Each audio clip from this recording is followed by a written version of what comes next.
Hunter did not go and accept his Metroid award. I should have went to accept it, though, because Doug Bowser just kind of rocketed off a random commercial. Let's talk about that, because that sucked. He gave a synopsis of the game and already won the award. Therefore, ergo, people played it. Like, I know Nintendo doesn't care about Metroid, but does he not care to the point where he thought it wasn't even out yet? Do you think it was like most anticipated game?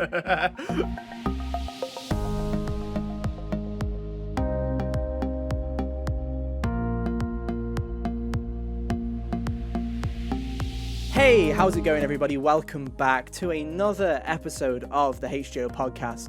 I'm your host for today, Ethan, and joining me, as always, is my good friends, Kyle and Hunter. Hey, guys, how you doing? Oh, I'm doing just swell. I'm really liking the Christmas tree you got. Oh, thank you. This is from America. I think it's the same. It's either the same Christmas tree with different lights that you might have, because I think we had this conversation last year. This is from America. Yeah, this is from America, because I was 2 years ago. We spent Christmas in America, and we didn't want a big tree, so we just got this thing and just put it in the house that we were staying in. And it was just from I don't remember where it was from, Target or somewhere, I don't remember. But it's basically the same tree. Meanwhile, Hunter, new angle, no festivities. No. New chair also. New chair, he's a gamer now. Yes. Pour one out for the armchair that's over off frame now. Yeah, we did the numbers, obviously, and if you count out every episode that Hunter was sitting in that armchair for, it doesn't equal it, because like 65 or 66, because I realised you hadn't been in some episodes. But if you didn't count those episodes, it'd be 69. So it was really close. I think that with the spoiler cast and other unmarked episodes, it probably still would be. Okay, cool. We're going to say it was 69. We're also going to say nice, and we're going to move on. But no, welcome back to the show, everybody, where each and every week we come together to talk about everything we love in the world of gaming. You can find us on podcast services everywhere. Just search for Hot Gamers Only, or head to youtube.com/Hot Gamers Only, where you can look at our stupid faces each and every Monday when it goes up, usually around midday Eastern or 5 p.m., 6 p.m. UK time, usually around that time. Thank you for all the support so far, and yeah, let's keep moving as we get closer to 2022, which will hopefully be a big year for games. Please be a big year. We need stuff to talk about. We're finally Peaks closing in out the Game February. Awards arc of the show. Oh yeah, No, it's always a small arc. Mercifully so. Yeah. To put it bluntly, I have suffered for the Game Awards this year because I had work the day of the Game Awards, so I was up, including the Game Awards, I was up for 22 hours, and then I had 3 hours sleep, and then I went to work the next day like an idiot. So now I'm up to 17 hours. And now I've got to record a podcast about Jeff Keighley's mess that he made yesterday. So it's going to be fun. We're going to do the classic, because negativity always gets clicks on YouTube. We're going to ask, did the Game Awards 2021 suck? And did they suck as much as last year? Because here is my statement, right? Did they suck? They weren't terrible, right? Yes. It wasn't painful.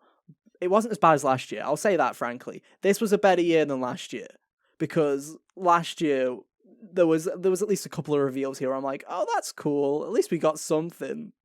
And I feel like with year, the awards last year, it was kind of predictable what was going to win what. The awards were predictable, and the reveals were non-existent. Basically, last year it felt. Whereas this year we got some cool stuff. We'll get into it, but we got some stuff like Hellblade. We got some gameplay for Rocksteady's Suicide Squad. We got the Wonder Woman reveal, which apparently has the Nemesis system in it, Hunter, so let's see how that plays out. I mean, it is those people making it. And they did they did trademark it or whatever, so... Who are the Wonder Woman villains that they're using this on?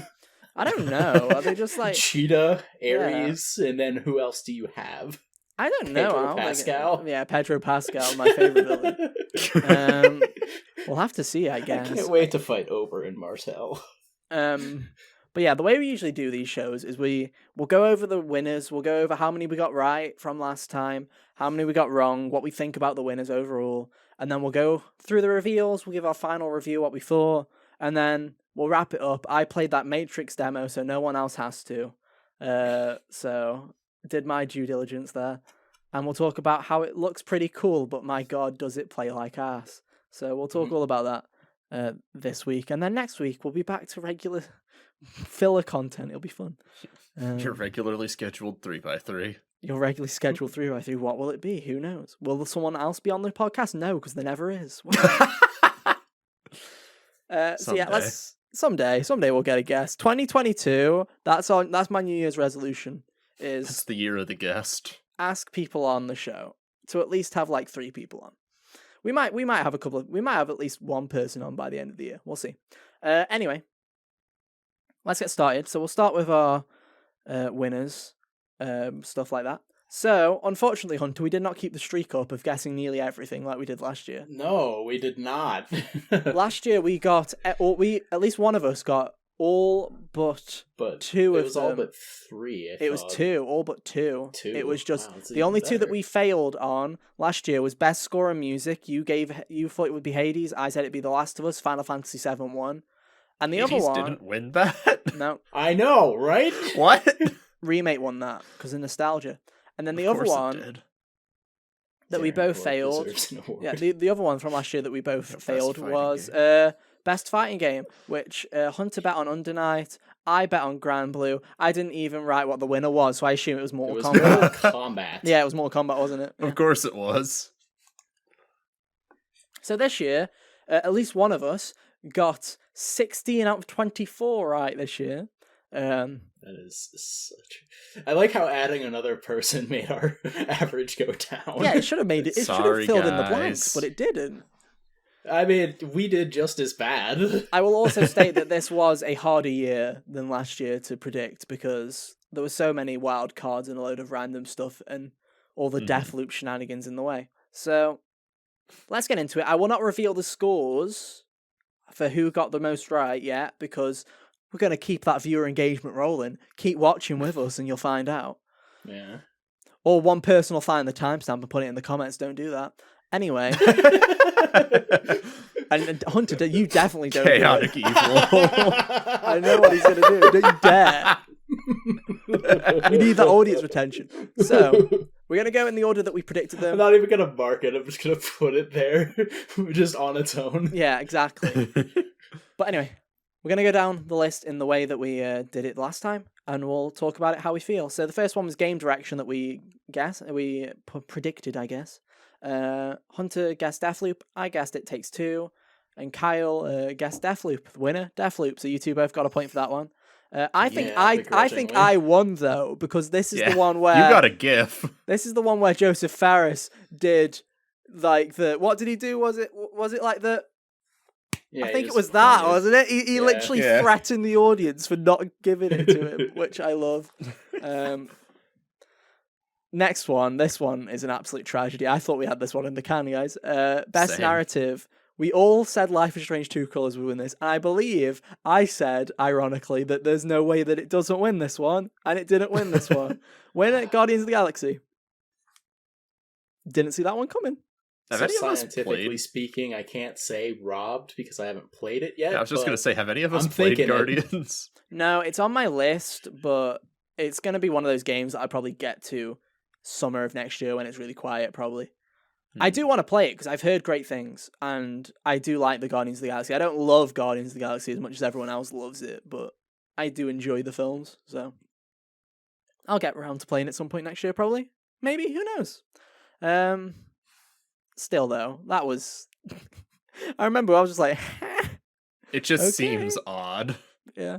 It was funny because my favourite part of that was the Guardians of the Galaxy team who went up to pick it up. They were as shocked as everybody else that they won. Because they were like, this is so unexpected. What do we say? Thanks, team. Thanks, I guess.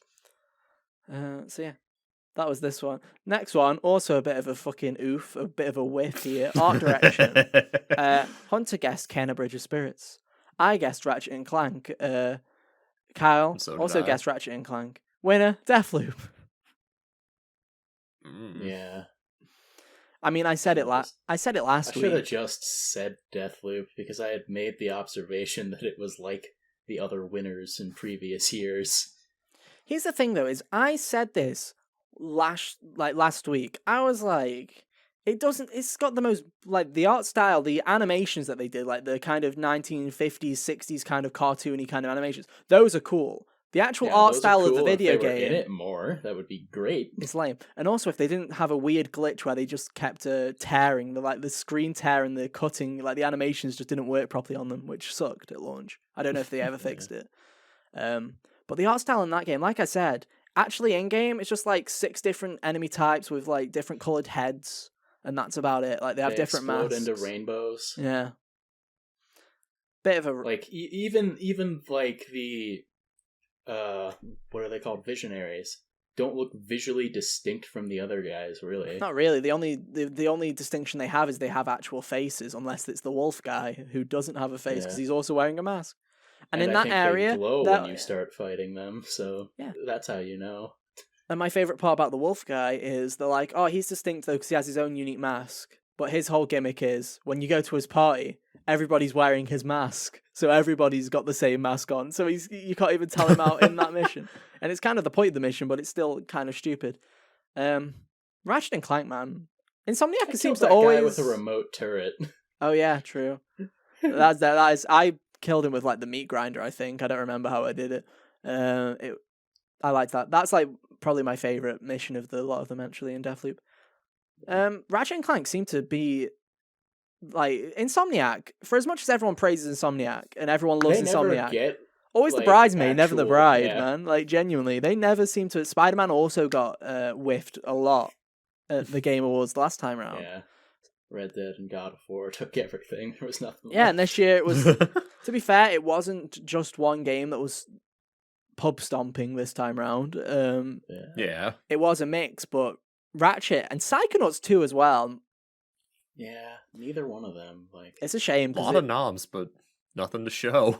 Yeah, that's what happens sometimes though when you have a load of games that are kind of equally good, if that makes sense. Like they're all like high 80s, and that's when the problem starts, because it's like as soon as one thing kind of starts to take the lead, that's it. Then it's like the others are kind of screwed, and it kind of sucks because it makes them it makes it sound like they don't deserve it. Something similar happened to Horizon when it came out the same year as Zelda. Horizon got snubbed so hard, but at the same time, so did like Persona, and so did like Xenoblade didn't even get a nom in 2018 for anything. It was shout-outs to being released in December. Yeah, shout-outs for being forgotten about it as an RPG in 2018. Let's go. 2017. No, but it was for the 2018 Game Awards. Well, yeah, they would have missed the deadline, so it would have been. I didn't think it rolled over. Yeah, that's how it works. If a game's in, Smash Bros. Won game or fighting game of the year for 2019 because of that. And it's funny because it was technically released on the first day that it was technically available to be nominated, because it came out the day after the Game Awards. So no other fighting game beat it in an entire year. I mean, it was either Smash Bros. Or Jump Force. Yeah. Jump Force. Nothing else came out that year. Am I right, guys? Am I right? It's so underrated that they're pulling it from stores. You can't even buy it anymore. True. Best score in music. Dumb category. Hunter, guessed Nier. I guessed Nier. Kyle bet Guardians. Nier won. And I'm not surprised because Nier simps show up when Nier gets anything, let's be real. I had faith in Kickstart My Heart. Kyle, all I'll say is Nier Automata soundtrack. Nier Automata won best score in music against Persona and Zelda one year. I don't doubt Nier beating not winning this category if it's nominated. Persona and Zelda don't have Kickstart My Heart. No, but I think that Persona. They also don't have a Rickroll either. You know, it's not an apples to apples comparison here, Kyle. But no, I think Guilty for how one in my heart. For how tragic that category was, I think fair dues to what won. I wouldn't have wanted any of the others to win, probably. Like, I'm willing to believe that Artful Escape's music is probably good, but I don't know. But I'd never even heard of it until we did the last episode. I remember also, hearing a little bit about it. Hilariously enough that games based around music never win this category. Yeah, always true. Moving on from score, we had audio design, where Hunter guessed Returnal, I guessed Ratchet and Clank, Kyle bet on Returnal, and Forza Horizon 5 won. Another one we all got wrong. Which, to be fair, I think this is on me because I don't think I even noticed that Forza was in this category. Because Ethan, resident Forza shill here who doesn't play Forza. You'd think if I had seen that Forza was there, I would have instantly have picked it. So I just must have not even noticed it. So good for me for being blind. And hey, I mean, Forza's. I think I said it to you. We didn't record our reactions in the end because we were so fucking tired and bored. But I remember saying to you, Kyle, I was like, Forza is one of those games that even though I don't play it and I have no interest in it, I have a bit of interest in Horizon. I'll probably get around to it if I end up finding a Series X at some point in the next 2 years. But Forza is a game that I can always respect because it always comes out and it's always super high quality and it's always like what that community always wants. So can't really complain about it. Performance. We've got 2 Ericas here. What's her last name? Erica Mori? Erica Mori. Yeah, Erica Mori for Life is Strange True Colors. And then you've got Maggie. I don't remember her last name. Robertson? Maggie, that's it. Maggie Robinson, is it? I think so. That sounds about right. For her Lady Dimitrescu. I was literally going to say mom. I was like, her mommy, dude. As mom. Yeah. As Twitter's Milkies. mom. Yeah. As Twitter's mom for the entirety of April and May. Let's go. We never heard about her again until last night. Yeah. And she won. And to be fair, I'm happy that it was her because if I wanted it to be her or Erica because those are the 2 that I felt actually deserved it. Mm-hmm. Lady Dimitrescu was a fun character to witness in the game. It was a good performance. Yeah. And I really hope that both for the nomination for Erica and this win for Maggie, I hope this also means that they then get to do more stuff in other games. I hope they get to kind of expand on it because it's cool when you have. As much as I love Laura Bailey, it's great to have someone that isn't already a veteran, is already going to get all the work they need. We already know Laura Bailey's great. Yeah, and we know that she's going to get work next year, and the year after that, and the year after that. And hey, if she doesn't, she has Critical Role. It's not like she's got anything. It's not like she's going to run out of money anytime soon. Just disappear. Yeah. Whereas, with Maggie, with Erica, you've got these people who are rather new to the game side of performance capture and just acting in general. So this might just give them the boost of, hey, they're Game Award nominated. Maybe they'll show up in more things. And that's pretty cool. Games for Impact, we got this one. Slam dunk. We all said Life is Strange True Colors. Life is Strange True Colors won. As I said last week, and I'll say again, never not bet on Life is Strange for Games for Impact because it's always going to win this category. I think every time this Games for Impact category has been a thing, Life is Strange has won if it's been nominated. I think Life is Strange 2 also won it. So Life is Strange 2? Yeah, I think so. Which is funny because I didn't even like Life is Strange 2. And I think I still went there. That's probably going to be Life is Strange. Best ongoing game. Hunter, FF14. Yeah. Myself, FF14. Kyle, Genshin, winner, FF14. I feel like I'm like, it was one or the other. It was one or the other. Let's be real here. It wasn't going to be any of the others. But I don't know why. I feel like I go into the mind of the voters for best ongoing game every time. I feel like this is one where I can just pick it out of I'm just hone in. It was like with No Man's Sky. I'm just feel it in the force. I can just feel it. I'm like, yeah. It's like I can feel the sad people who aren't buying new games and just playing the same one over and over again, and they're gonna vote this one this time. Except I guess FF14 you have to keep paying for, so. It's free up to level 60. Thank you. Do you want to say the whole fucking paragraph, Kyle? No, I don't know the whole paragraph. Endwalker came out this month. Yeah. Yeah, it did. FF14 was just on people's brain. It always is. Kyle, it always is. Don't act as if it goes off people's brains. Those fuckers are addicted. This is true. Best indie game. Hunter's Bet, Death's Door, My Bet, Kenna, Kyle Bet, 12 minutes, which was I still can't believe you did that. Winner, Kenna. I tell you guys, I just black out when we record these. Yeah. I think I looked at this last night and said, why did I pick 12 minutes? You did. You genuinely did. You were like, I picked 12 minutes. I'm like, yeah, you did. Kenna won. It was a list of games I'd never played, so... Hey, I might play Kenna. I might play Kenna soon because it's on sale at the moment in the Game Awards sale. Might pick it up. But yeah, I don't doubt the indie game that has the big publisher's wallet. You know, that's what The Yeah. indie that doesn't feel like an indie. Yeah, you know, it happens every time. It was like with No Man's Sky when Sony backed that one, or I mean, Xbox kind of with 12 minutes, but they didn't. I don't think they did as big a job as Sony's done in the past with their indie kind of partnerships. Yeah. Sad for Death's Door though, because Death's Door is also a cool game. Yeah, Death's Door is nice. I mean, I'm not upset that Kano won because I do like Kano more. I It's do. just- Fuck Kano. I felt It's bad. I haven't played it, but I'm just gonna be Twitter when we'll get into Game of the Year. We'll get into Game of the Year. What about the thing Yeah. I liked? Yeah. but I felt like I was hearing more chatter about Death's Door after it came out than I did after Kano came out. I don't know.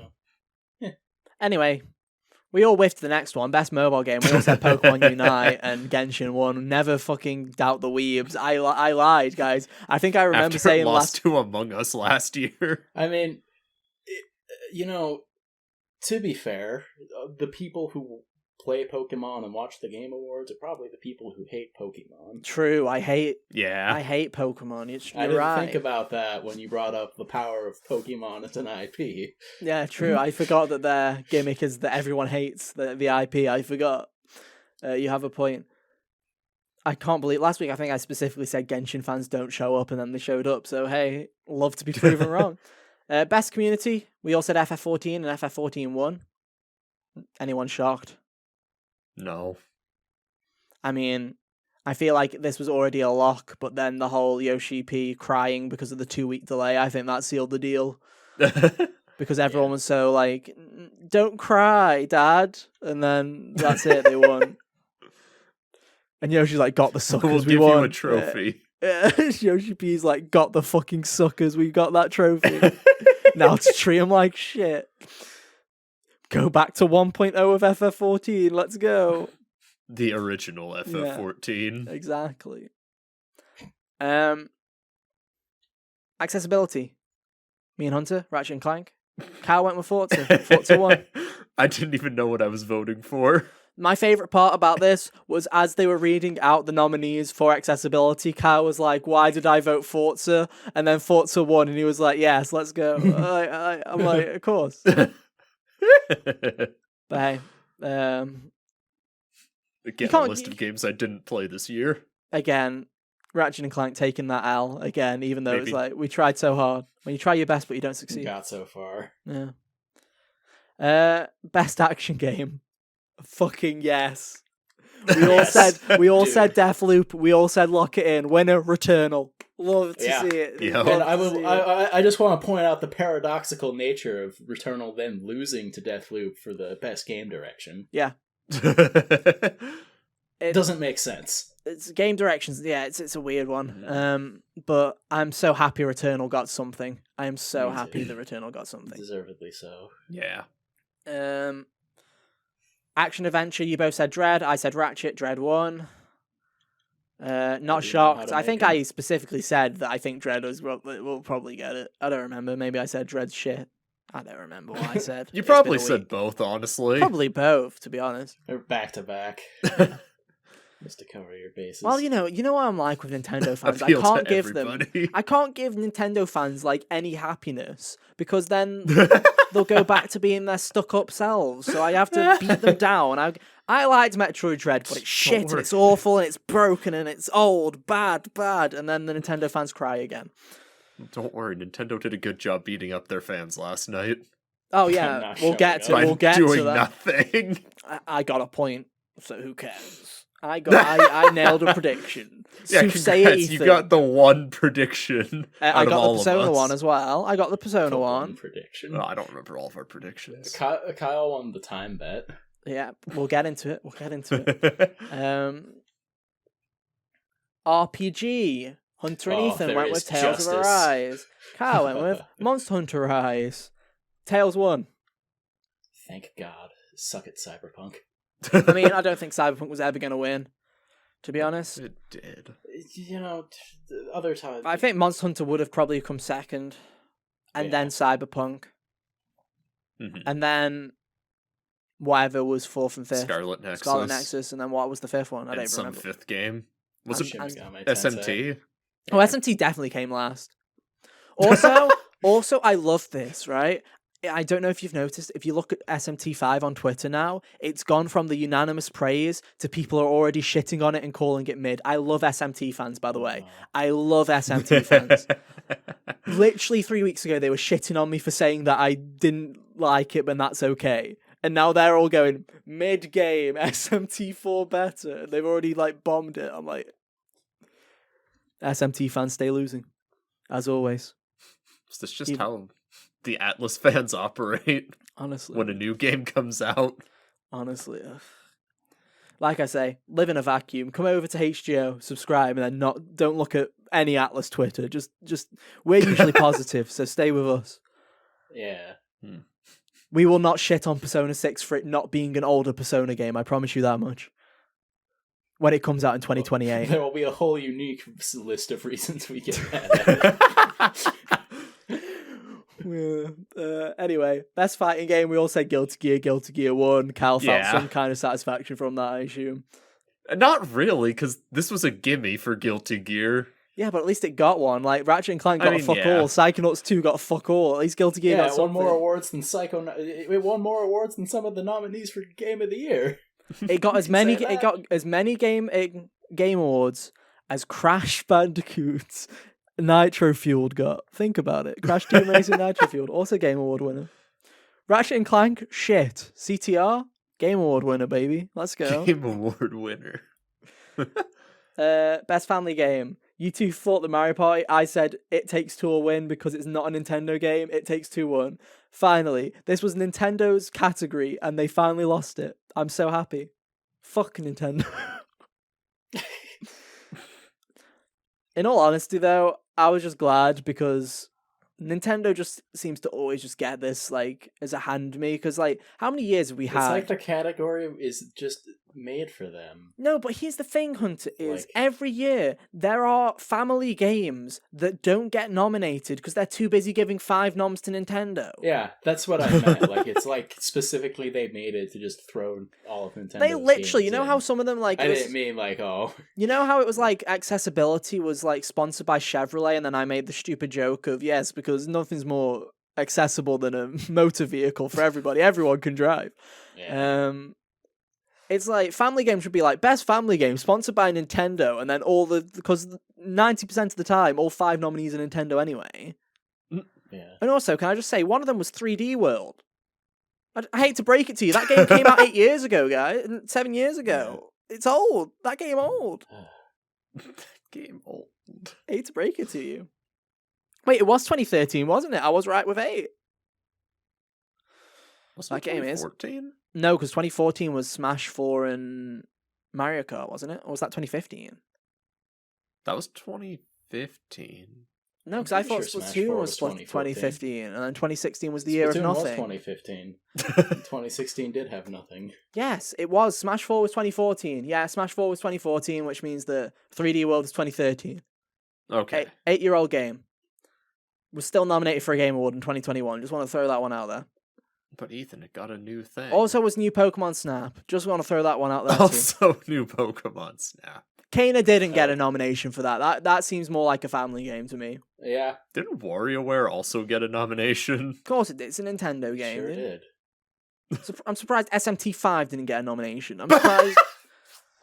It just needs to be published by Nintendo. Why didn't Resident Evil get a nomination? You deal with a whole family in that If it was made by Nintendo, it would be. Why wasn't 12 minutes in there? Yeah, you're making a lot of sense. Best Sim, we all thought that it was obvious that Flight Sim would win.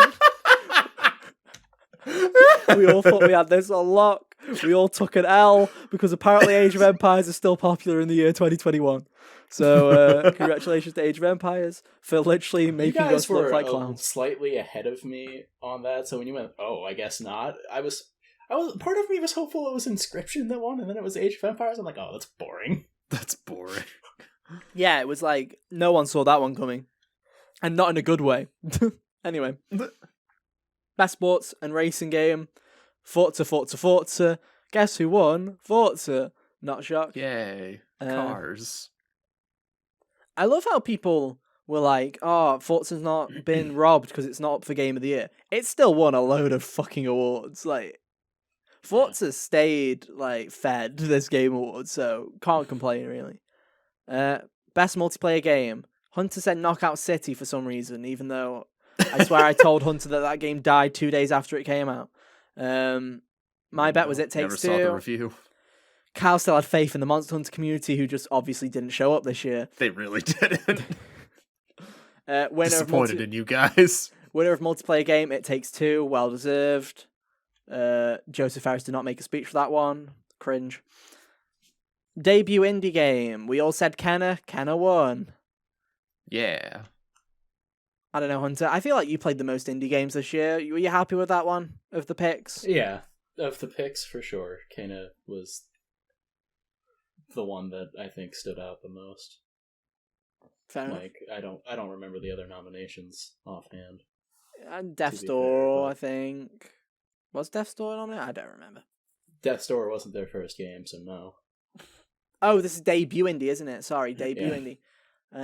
Yeah, then it probably definitely deserved it. I don't remember what else was on there. Yeah, I can't remember that specific list offhand. So another W. We got 2 W's back to back here. Anticipated game. Hunter, Elden. Well, I said Elden Ring, and then after I was like, "Don't vote! Don't you guys back down on Elden Ring?" Everyone else jumped on the bandwagon. Elden Ring, and Elden Ring won because, as I said before, and I said again, you don't vote. You don't not vote on Elden Ring. You don't avoid a FromSoft game because their fans are too fucking ludicrous for their own well-being. Yeah. And I'll say this right now. Elden Ring will get a Game of the Year nomination next year, and in all likelihood, it will also win. I would just put that one out. I might as well make my fucking bet now on Game of the Year next year. It could be shit, and it's still going to win, because it's a FromSoft game. Just gonna throw that one out there. Breath of the Wild 2 and Horizon and God of War can come out next year, and Elden Ring will still show up with the fucking pot thing that's got legs and win. And I'll be okay with it. Game of the Year, anyway, final one. Hunter put his bet on his own horse with Metroid. Unfortunately, did not go and accept his Metroid award earlier in the show. He decided to hang with us instead. I was busy hanging out with these guys doing our not live reaction. Sam was also there. We should specify. Sam is alive, listeners. I should have went to accept it though, because Doug Bowser just kind of forgot off a random commercial. Oh, fuck that, dude! Right, in fact, screw this for the second. Let's talk about that because that sucked. Why did Doug Bowser? He gave a synopsis of the game. He did. That he already won the award. Did he not understand? Ergo, people played it. Like, I know Nintendo doesn't care about Metroid, but does he not care to the point where he thought it wasn't even out yet? Do you think it was like the most anticipated game? He was like, let me give you the deets, guys. Metroid Dread's a 2D Metroid game. Free to play to level 60. It was like so...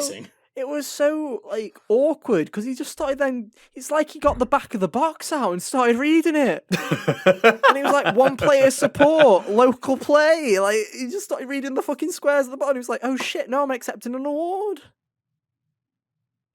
Ugh, yeah. Awkward. Anyway, both me and Kyle, we had sense. We put Deathloop as our Game of the Year winners. And then out of nowhere, it's as if Jeff watched the last episode of HGO, because I know you did, Jeff. I know you watched it, and I know you rigged the vote. Because I said, in my dreams, It Takes Two wins Game of the Year. And what you know? I'm dreaming because It Takes Two won Game of the Year. And I'm really happy, to be honest, because if the option was Deathloop winning, Doug Bowser coming up and telling us the fucking box synopsis for Metroid Dread again, or It Takes Two winning. The strategy guide for the second one, or Resident Evil somehow getting a win. Brings out the fucking hoary controllers. Like he's like, look, we also made compatible controllers with a Metroid on it. Ooh. And everyone cheers. Yeah, and says Nintendo won the Game Awards. But no, I was honestly so happy when It Takes Two won, to be honest. Mm-hmm. 1, because it was 4:30 and I had enough. But 2, because that game came out in February and people fell in love with it. And it's one of those games where I don't think I've heard... That game hasn't died in the fact that I still hear people bring up It Takes Two. All year. For sure. And the fact that it's a game that that was published by EA as well, of all fucking people, that they published crazy, that, isn't it? and they let Joseph Fares have that creative freedom with Hazelight is incredible, and I can't wait. And I love the quote that Joseph Fares gave where he was like, if you thought this one was crazy, wait till you see my next project. And I can't wait. Like, legit, I can't wait. It is really cool that it won, like, because oftentimes it seems like these awards, or the Game Awards specifically, certain things have, like, a ceiling, you know? And, like, I could have imagined a bunch of people voting and being like, oh, it's a cooperative 2D platformer. No way, it's Game of the Year. I don't care how good it is. It's also cool because it breaks all of those conventions that you assume with a Game of the Year nomination. Like when you think of Game of the Year winners in the past, what do you think of? You think of third-person action games that tend to be on a big budget. You think of your Last of Us, your Sekiro, your God of War. They all kind of fit the same bill. And trust me, if Halo had come out earlier, it'd also be on there. But it's obviously that's first person, but it's also that action, those kind of high intensity, big story, epic, like grand scale games. Outlier winners was like Overwatch, which is another high action, large scale, high budget video game. Yeah, and the fact that a smaller fucking co-op required game, a fucking forced co-op game made by a small team on a small budget, where it's a fucking 3D platformer that's gimmick is that every single level has a different gameplay loop and it just wraps it all up in a neat little bow and moves on, is such a fucking breath of fresh air for the Game Awards to actually have something that isn't just a third-person action game. Especially when it was up against like the industry's seeming baby of the year with Deathloop. And it had everything against it. It had the industry darling that shouldn't be an industry darling, like every year with Deathloop. I do like Deathloop, but I feel like I shit on Deathloop too much. It's like Ghost of Tsushima, right? It's a 7 out of 10 game. I just don't love it like everyone else does. But you know, it had that going against it. It had Sony with its first parties. It had to go and put up against Sony first party, which always gets nominated at least for Game of the Year. Most of the time, at least one of them does. I'm surprised Returnal didn't. It had to go up against Nintendo with a big hitter as well. And it had to go up against Resident Evil, which for some reason always gets a Game of the Year nomination. Which was there. Yeah. And the fact that it beat all of those out is just like so cool to me. And I can't wait for it to be next year and it go to Elden Ring and we're back to square one. But dude, like, okay, assuming that those most anticipated games, like, pretend that all of them come out next year, even though Zelda's not coming out till... What are you on about? They've got a logo. 2024. They've got a logo. Yeah, but if all of those come out next year, that's like the Game of the Year category, probably. Yeah, exactly. Mm-hmm. Yeah, which is...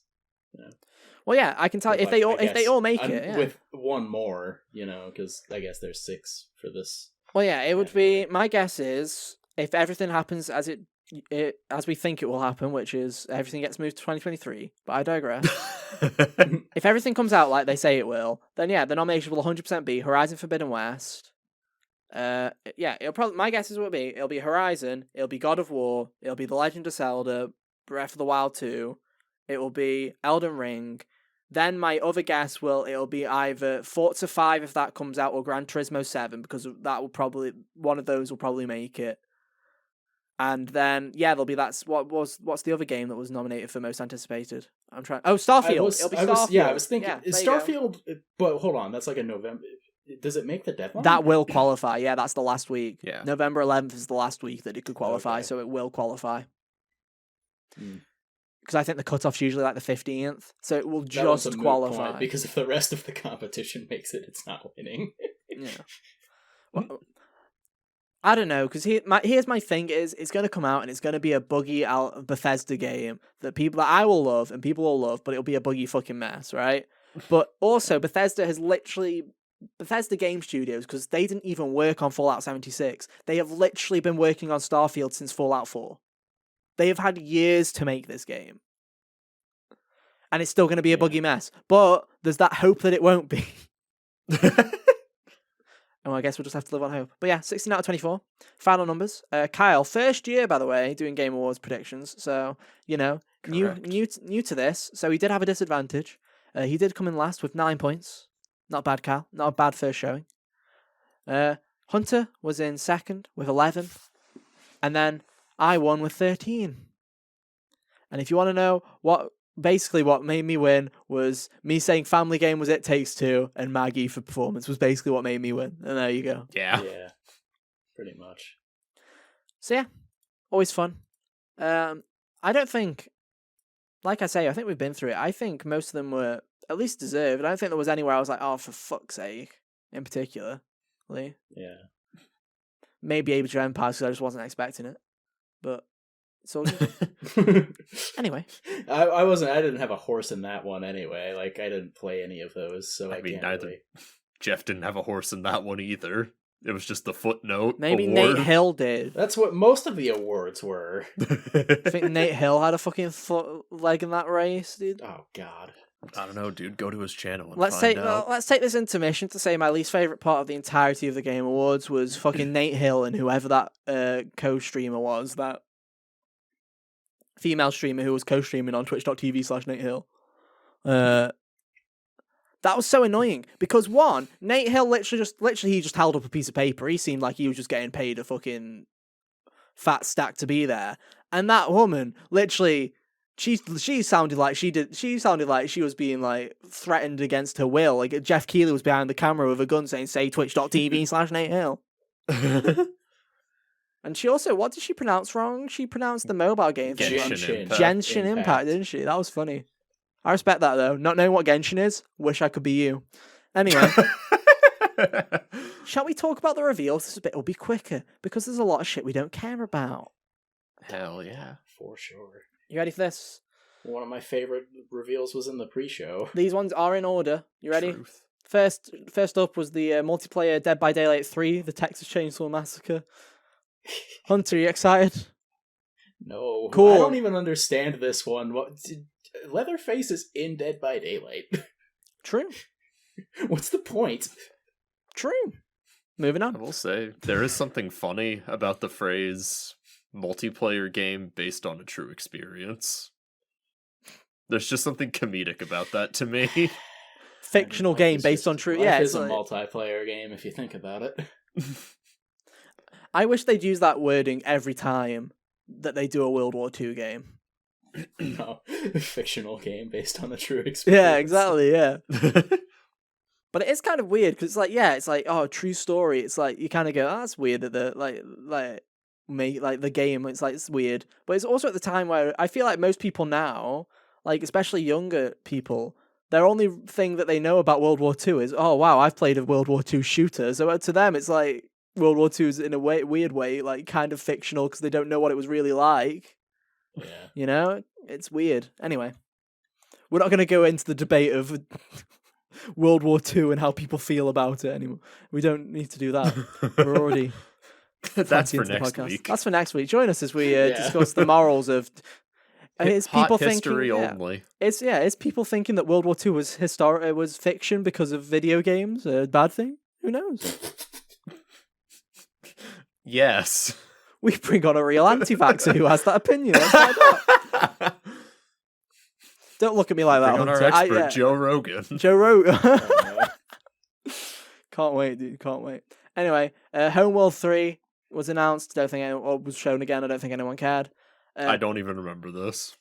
Telltale Half Games. the shit on this list I don't remember. Telltale Games is doing... it seems like they're back to form, and before even releasing another game, they've announced another one, because this is what Telltale used to love to do, which was announce 5 games before actually releasing one. Yep. Telltale is doing a video game version of The Expanse, which is an Amazon Prime TV show, which, after looking it up, Hunter, is apparently a very beloved Amazon Prime TV show. It's not a bad one. It's actually one that people like. But I'm not going to play it. The most exciting thing about this was seeing Deck 9's logo in the bottom. Yeah, that's the thing that I'm like, oh, it'll probably be decent then. It'll probably be pretty decent. Here's my prediction.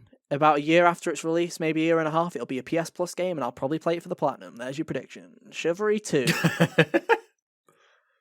Got some DLC announcements for Chivalry.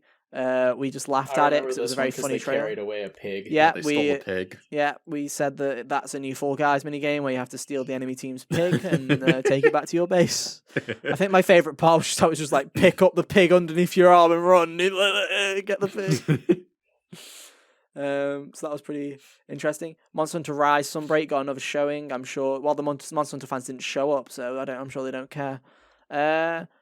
Thirsty Suitors was that indie game that was like weird. It was wacky. It was the coolest thing I had seen up to that point. It looks like it could be fun. Certainly unique. One of my favourite announcements from the entire show was the next one, Have a Nice Death, which is an indie game, that is very much based, so cool. has its roots in the 2D Souls kind of Hollow Knight kind of vibes, where you're playing as a cute little like chibi. Dead Cells yeah, it does look like a lot like Dead Cells as well. Yeah. But yeah, it's this basically game looked really cute. It's like you got a chibi, like kind of Grim Reaper, like little 2D drawing Grim Reaper who's going around killing a load of things. It was very well animated. Yeah, it was very well animated. And then one of Ethan's predictions came true. Persona did show up and give their announcement for December, but it wasn't Persona 4 Golden. It was Persona 4 Arena Ultimax coming to PS4 and Switch. My favourite part, and Steam, my favourite part is when Teddy said, "Ever wondered what happens after Persona 4 Golden?" And the PS4 and Switch players went, "No, what's that?" Because they don't have that on their console. Fighting game. Yeah. It's like, that's cool. Something that came out today, it's digital only, which kind of sucks. Oh, that sucks. Yeah. It's physical in Japan, it's only digital here. I hate it when they do that. We might as well talk about it here. The other Persona announcements for this month were they're doing the vinyls again, but this time they're not just doing Persona 5, they're doing all the Persona games, they're all getting vinyls, and if you want to go and pre-order them, they're $400 for the whole lot, so have fun with that. What else was there? There's a skateboard coming to the Atlas shop that's got a Big Bang Burger on it, which is kind of cool, not gonna lie. And then I think the cool one is, I think this is something that everybody has finally been waiting for. They are finally releasing the soundtracks for Persona 5 Royal and Persona 5 Strikers, both physically and digitally on streaming services. So we will finally, at some point in February, which includes, which I can't believe we still don't have this, the full version of Colors Flying High. We still don't have that. We still do not have a full version of it. Yeah. Are we going to get official lyrics now? Yes, too? we will get official lyrics as well. Finally. So we will finally settle the takeover debate. Is it Put You Down or Boogie Down? It better be fucking Boogie Down or Underground Crypt. It's Crib. It's Crib. They're dancing on him, dude. We're not having this argument. Because it's the only right answer is we're rolling deep into the underground Crib, damn it. If it's Crypt, I actually cry. Like, genuinely. We'll genuinely do a HGO podcast episode where I cry for an hour about how this is bullshit. And we came up with better lyrics. But no. That sounds like fun. Strikers' soundtrack coming out as well. That's pretty cool because Strikers has a banging soundtrack. Dude, I was listening to Counter-Strike the other day just because it popped into my head. I'm like, yes, let's go. Game that I forget came out this year, but I did have a fun time with it. And Persona was the last one of the pre-show. Next Persona announcement is in February. So mark your calendars. There seems to be a every 2 month kind of thing. They went from a really shitty first month to a lot of shit this month. So I expect nothing again in February. But we'll see. First big reveal was a CGI teaser for a Wonder Woman video game. It was basically just a pan around the model. Yeah. Made. Yeah. Who's it being made by, Kyle? Monolith. Not that one. The other one. Not that Monolith. Yeah, the other one. The one that made Shadow of War and Shadow of Mordor. All we know about it is it's a Wonder Woman video game. It's coming out on next gen, and it will include the Nemesis system. So I can't wait to have the Nemesis system, like Hunter said, with 3 characters in it. Can't wait. Yeah. I do wonder how it's going to work. Cheetah, Ares, and Pedro Pascal. I'm thinking maybe it's like a take on the Nemesis system, where it's something like, I don't know, maybe it's like your like rivalries with like other Amazonian warriors and stuff like that. Maybe it's something like that. That would be kind of cool. Where you've got like Amazonian warriors in training and stuff, and they're trying to be better on you, flex on you and shit. That'd be a cool idea. But it'll probably be the other thing where it's just in a load of really popular Wonder Woman villains and then like 26 ones that are showing up in one comic. Can't wait. Anyway, Alan Wake 2 scared the shit out of me. It sure did. Hunter really helped with that because he was like, is that Troy Baker? The guy looked like Troy Baker, man. You said, is it Troy Baker? And in my head, I was like, is that Jake Gyllenhaal? So I was like looking in because I was like, he looks like Jake Gyllenhaal. And then the jump scare happened. And I haven't been scared by a jump scare like that in such a long time. I genuinely shat myself. It was quite funny. It was pretty funny. Here's my favourite part. Jeff Keighley took a stand against abuse and harassment in the video games industry, and then followed that up with a reveal trailer for Star Wars Eclipse made by Quantic Dream, which is the biggest oof I've ever seen. It is the biggest oof because Quantic Dream is as scummy as Activision and Ubisoft. I actually no. That's true. It's true. Yeah, it's true. David Cage is a bastard. It's true. He sucks. He sucks at making games too. Yeah, it's true. He can only make a third of a good one. I had such a visceral disdain exited my body when I read Quantic Dream's name. Genuinely, at the end of this trailer. Genuinely, my favorite thing was, it was like I saw the title as Star Wars Eclipse, and I was like, that's so generic. I'm like, that sounds like a David Cage game. That sounds like something I would say sarcastically. Yeah, in my head, Quantic Dream's name. In my head, I was like, that's a shit title. That sounds like a Quantic Dream game. And then the Quantic Dream logo came up, and I was like, God fucking damn it, it is. I'm like, no, get a David Cage. Stop letting David Cage make video games. He's bad at it. And he's Why also do people think he's good at writing stories. He's not. He's shit at writing stories, and he's shit at running a studio as well, apparently. Yeah. Final Fantasy VII Remake finally breaks free from PS4 and 5 as it's being released on the Epic Game Store this week. And by this week, I mean this week as you're watching, not for us. Like, it's technically next week for us, but I thought I'd act as if we record this as it goes up, just for fun. Yeah. We don't record this live? We don't. Shh, don't tell anyone. Oh, fuck. Destiny 2 got a trailer that was shit, so we're just going to move on. Slitterhead, was that weird game? Yes, this is Toyama's game, the director of the first Silent Hill game, Gravity Rush, Siren. He has put together a new studio, and he's making a horror game, and it looks like it's going to be good. Yeah, it looks weird, doesn't it? Yes, it does. Kind of looks like it has a bit of a funny side to it as well, in a weird way. If that makes sense, like the whole ending thing of that weird woman with the demon, like with the demon mouth, but she's just on a balcony, just chilling, and I'm like, what the fuck is this? Oh, that. Yeah. That one. Yeah, that one. I forgot. This was like my other favorite announcement. Else. Like with Have a Nice Death and this were my two favorites. Let's mention this while we're here, because obviously Kojima. Obviously they mentioned Silent Hill. Don't you think it was obviously they mentioned Silent Hill because it was the creator Silent Hill, right? But don't you think it's really interesting that they had Kojima show up just to pass it over, just to pass it to Del Toro, who then mentioned Silent Hill and then also mentioned Kojima and how it's like, this is the second best trailer, this is like the best trailer since Death Stranding, and then that was just it. Like, that's... Yeah, that was weird. I feel like that's a tease, not at Silent Hill, I think that's a tease of Del Toro and Kojima working on something. Yeah. Again. Maybe that'll be Kojima's horror game. Yeah. Maybe they are genuinely making PT and then just taking the Silent Hill out of it. Maybe that is genuinely what they're doing. I'd be fine with that. Same. Fuck it, you can even bring Norman Reedus back if you want, I don't care. Call it Parabola Tasers for all I care. Yeah, do whatever you need. Do whatever you need to do to tell Konami to go fuck themselves. Anyway, so that was the thing. Nightingale, what was that? That was people were dressed in like I don't know, Victorian colonial-esque clothing. Oh yeah, and yeah. It was that survival game. It was apparently made by ex-BioWare devs, which explains why the aesthetic appealed to me, but the gameplay does not look very appealing to me. Beat Saber had a trailer that very much looked like an ad, so we're just going to move on from that. Cuphead DLC, The Delicious Last Course, is finally getting a release date. June 30th, which is interesting. It's a Thursday.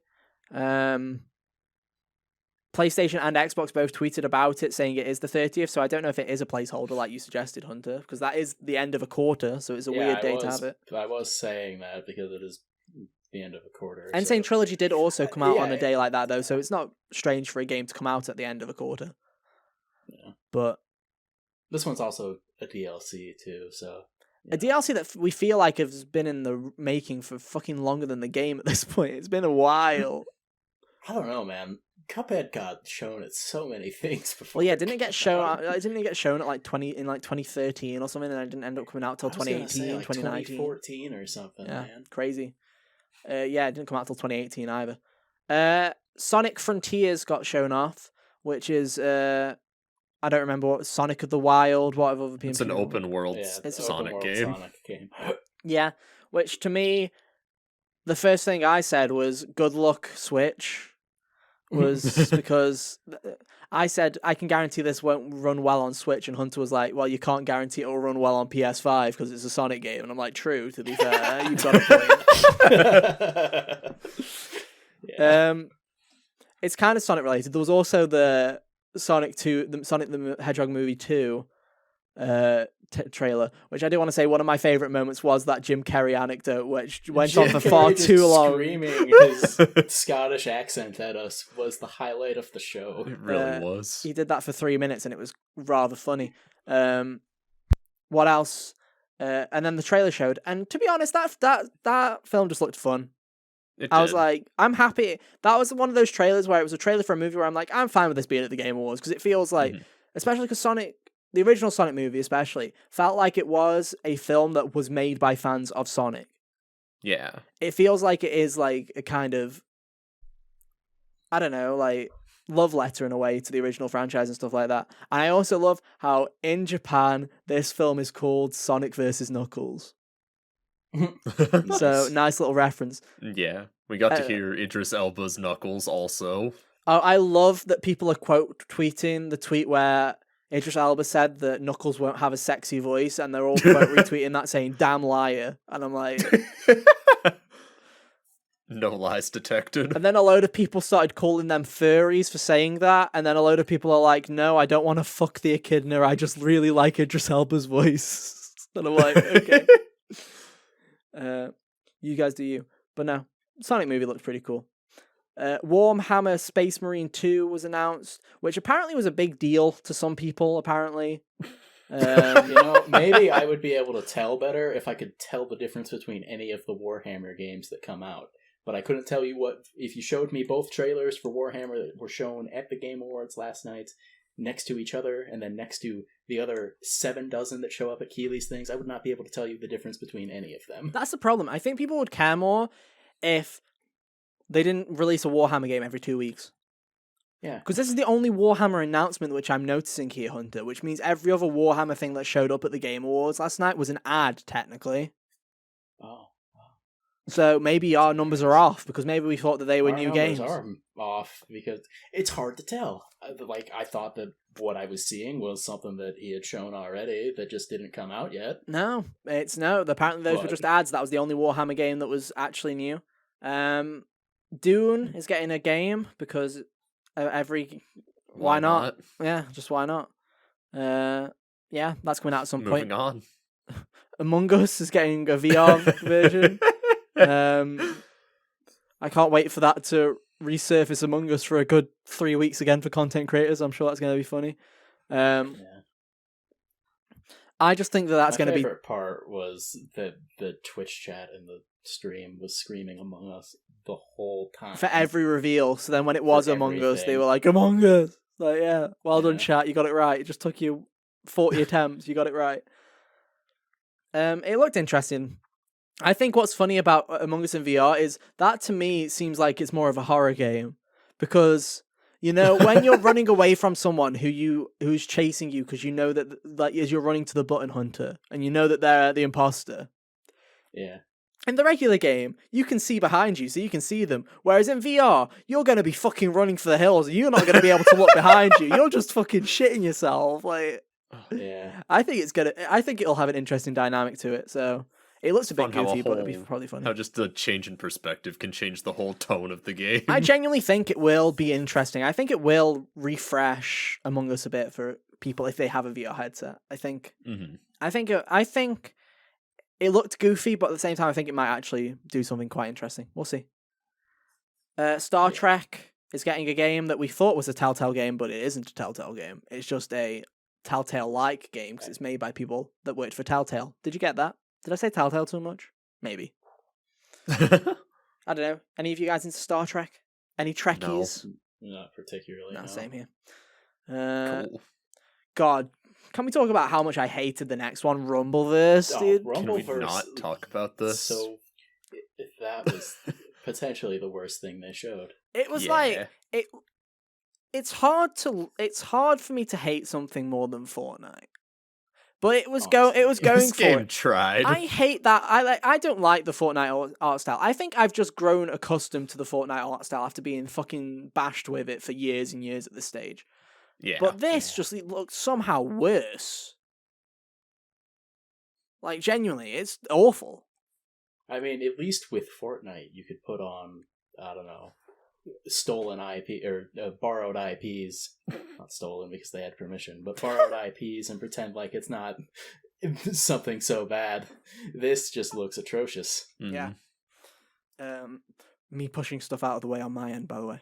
There's not someone rooting through your bag if that came through on my mic. I'm sorry, podcast listeners. Yeah, it looked shit. Halo got a TV series showing off for some reason.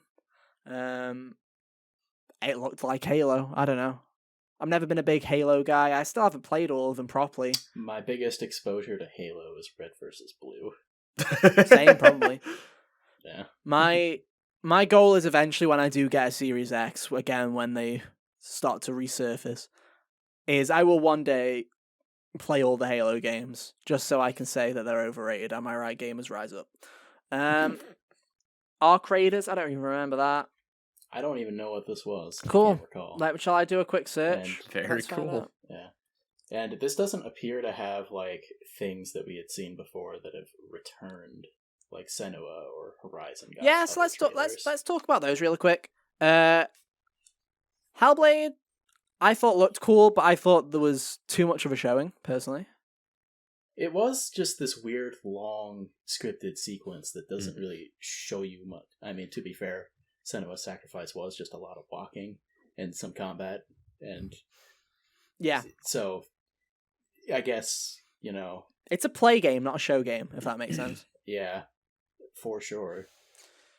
But I mean, it does look really good. Yeah, the one thing I will say is, I said it about I said it as we were watching it, is the environments and just the detail and shit looks great. It looks crazy, like that it's in real time. The one thing is, and I'm starting to notice this more as we get newer games with the next gen consoles in mind, is the models still kind of look PS4-y in the way of it's now starting to become kind of Uncanny Valley, where the environments are getting so detailed, yet we still have humans that still look slightly cartoonish. Whereas I was looking at some of the models, and not Senua herself, but a lot of the other models. I was going to say, Senua herself is probably going to look amazing. Yeah, and but going to a lot of the other models kind of did look kind of like mid-generation PS4, kind of Uncanny Valley, kind of weird animations. And I was like, it put me off a little bit, but the game still looks great. I'm sure it will be great. To be fair, I don't think there will be very many actual humans in the game for very long. Probably not.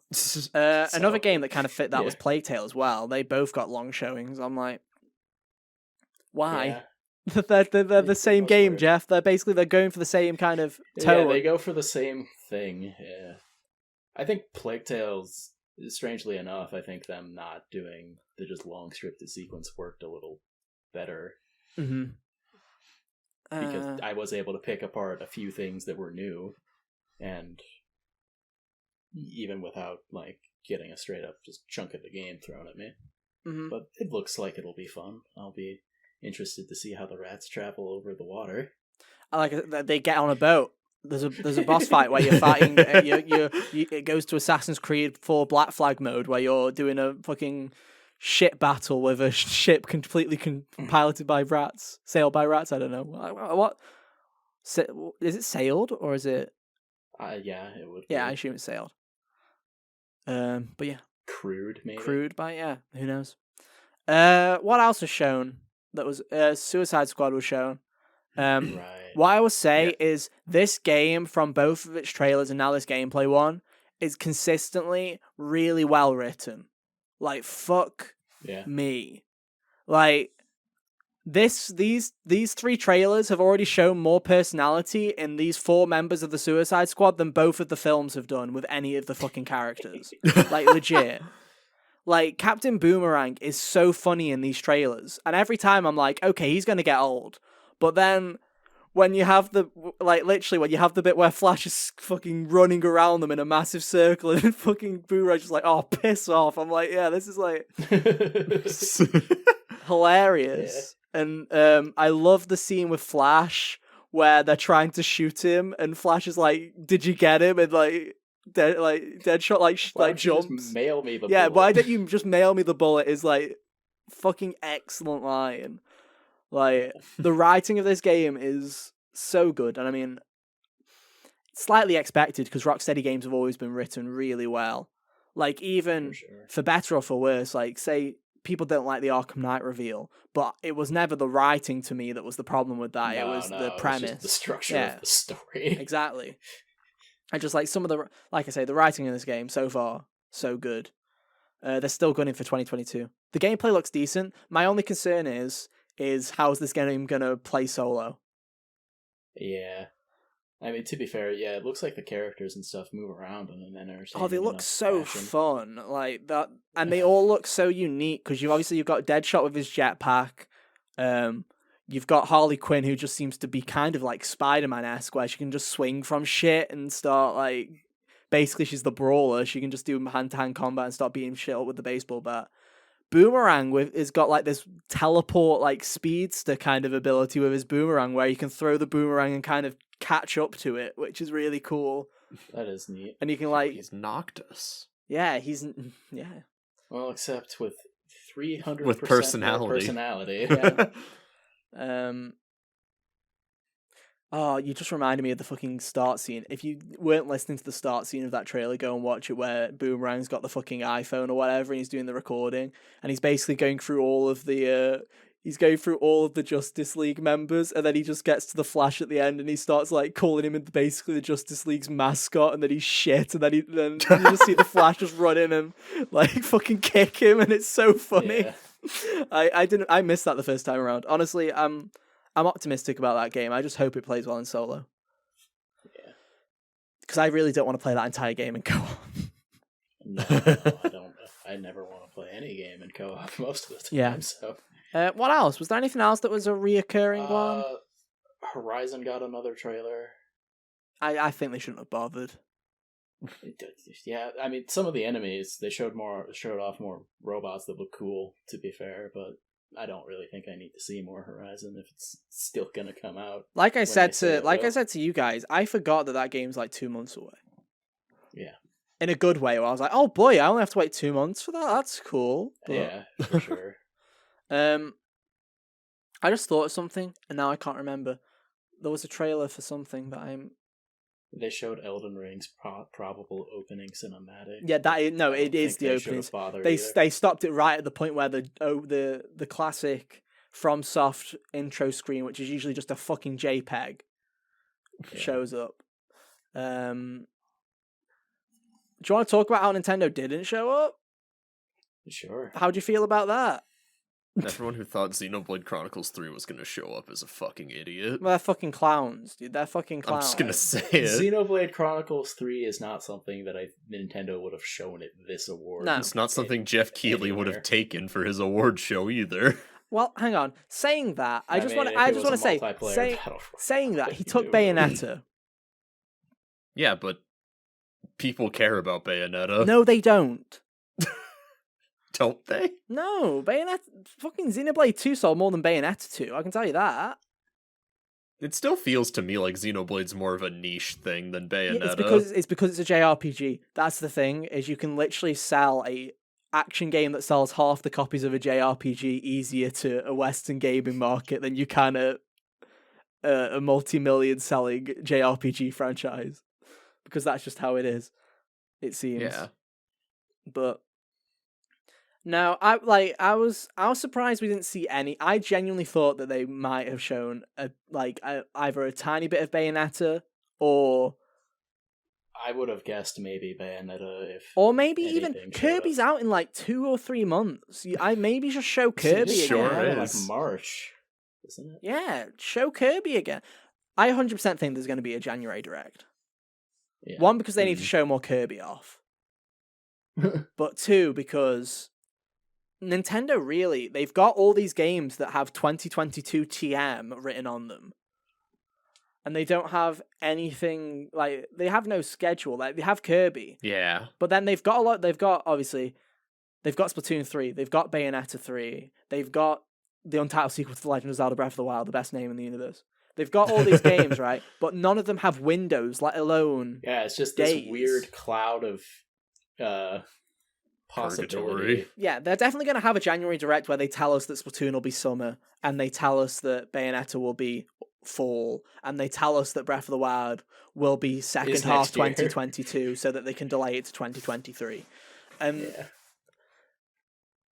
They'll probably announce another game as well. There's probably a Mario game coming out next year Yeah, probably. that'll come out before Breath of the Wild. How about that new very 3D true. Donkey Kong game people That were never talking existed. about? Dude, that was like Star Fox Grand Prix. Someone just made it up, and everyone was like, "Yeah, that's it. That's the ticket. It's real. Believe it." Believe it. But now, I guess the final thing, which I can talk about because I played it, so we'll wrap up with this. Unless you can think of any. Can you think of any other reveals that happened that mattered? Nope. No, same. Last night was a blur, dude. I think it's the lack of sleep. I feel like I would be more attentive if I literally had more than 3 hours sleep and hadn't been up for far too long. It was the Matrix thing, which they did like an Unreal Engine 5 demo, because Unreal Engine 5 isn't properly out yet. It's in Fortnite, I think, but I don't think it's in anything else. Where they were like Fortnite with all that possibility, and they hit it with that lame art style. yeah. Amazing. Although they make Spider-Man gameplay better than Avengers did, so, swings and roundabouts. But no, so they did this whole Matrix thing where they're like, we're doing this weird demo of Matrix. Go and download it on PlayStation, Xbox. And I was like, fuck it, I'll do it for the podcast. You're welcome, by the way. And I didn't even know this was happening, so thank you. basically what it is they're doing this weird thing where Keanu Reeves does this thing where he's like, what's real and what's not? And he's like, as we get further into technology, the lines are slowly blurring. And then they do this kind of cool thing where it swaps from real Keanu Reeves into a model of Keanu Reeves. And it's very close where I'm like, I can tell, but damn, that's quite impressive. And it's all running in real time. And then they have like a couple of scenes from the original Matrix that that they're doing in engine in real time with these models, and they look like incredible. And then there's different parts of the demo. One part is this car chase where it looks like it's a pre-rendered cutscene, but then you start actually playing in it and you realize that it's not pre-rendered, and it plays like ass, but it's interesting and the frame rate's awful, but it looks nice. And then there's this moment where you can just explore the city that they made for this tech demo. And this is the part where I was like, oh shit, I can see why people are bumming it on Twitter. It's because once you sit there and you just like kind of stand still and you look at it, you're like, fuck, this actually looks like kind of crazy how realistic this looks. Like, I did a thing where, I'm sorry, I'm outing my father here, right? Where I was like, I was just going to leave it on in the background. I went in no clip mode, I went up. And I was like, that's a nice real life screensaver, isn't it? And he was like, yeah. And I'm like, well, it's not real life. It's a fucking video game. Get with it. Like, Future is now, old man. Future is now. Like, but yeah, it's like really impressive how good it looks. It runs like ass. It's like 30 FPS, and it's a bad 30 FPS. It's like one of those ones where, when you turn the camera and you can feel the hitching. Like, it's one of those ones where it's like, ugh. But it looks nice and it's pretty impressive. So I shat on it when it was over. I'm like, really, we're ending with this? It was actually quite an impressive tech demo. I'll give them that. And hey, if you have a PS5, maybe check it out. It's like 20 gigs, I think. So if you have really slow internet, maybe not bother. But it's a fun little thing to just experience and go, oh, cool, this is what next gen could probably be. But it won't be. But it's cool to dream. It's like Probably not. Yeah, it's like whenever you see those tech demos at the start of a generation. And then you look back at them and you're like, wow, games look nothing like this, but also they kind of look slightly better because what your image of the future was kind of looked shit. Kara from Quantic Dreams game was a tech demo before they made Detroit. Yeah. And that was a tech demo for like early PS3. Yeah, that's true. And it took them till the PS4 to make it a reality. But no, it's cool. They act like, of course, it has a photo mode and shit. Because of course it does. It's a tech demo, but everything has a photo mode these days. Yeah. But no, it's impressive. But hey, there you go. Game Awards, I guess. Hooray! Yeah. Any concluding statements? The show doesn't I don't need to be know. 3.5 hours long. Yeah, I agree. I said this this last year. It can be cut down by an hour. This is the second year in a row where I have not had as much fun as I have the previous year. Like, I enjoyed 2019 for whatever was going on there. I was still having fun. 2020 was like, I don't know what it was necessarily, but I was like, I'm not enjoying watching this one. It could have just been the whole vibe of the year, to be honest. I think half of it's because when Jeff first started this endeavor, I was like, okay, this is fun, celebrating games and all that, have a neat reveal here and there. And the further along he gets, the more it becomes celebrity cameos and commercials to pay for the celebrity cameos, and now we're not even reading the nominees' names, we're just putting them on screen. If you want to celebrate games, and show us some trailers when you can. Game Awards is fun if you're watching with people and you're like watching it to kind of half take the piss. Like, yeah. Don't get me, I had a blast, but it wasn't because of the show. It was because I was watching it with friends and we were having a laugh while we were doing it. If I was sitting there by myself, I would have given up after an hour and gone to bed. It's one of those... definitely wouldn't watch it on my own otherwise. Yeah, it's one of those things where, don't get me wrong, I had fun, but it was 100% because I was watching it and taking the piss out of it with friends, right? It wasn't a experience. Like, it's like next year. I'm not going to go, oh, I don't want to watch it next year, because if I'm watching it with people, it'll be funny because I'll laugh at whatever shit sponsor, whoever's promoting their Twitch stream next time, and I can get angry at them. But get banned in their chat. One, it needs to be shorter. Two, I think they need to change when it fucking starts, to be honest. Like, I feel like why is it on Thursday? Why is it on Thursday? Move it to a weekend, for one. The first couple of years, I was tolerable of that because PlayStation had their thing like the next day. On the Friday, yeah. Yeah. But that's not happening anymore because PlayStation hates us. So, move it to Friday. It's unoccupied and it's better for the audience. For everybody involved. It's shit for Europe. It starts at 1. Like, even starting it at 12 our time, at least then I'm going to bed at 3 and not 4. Like, Jesus.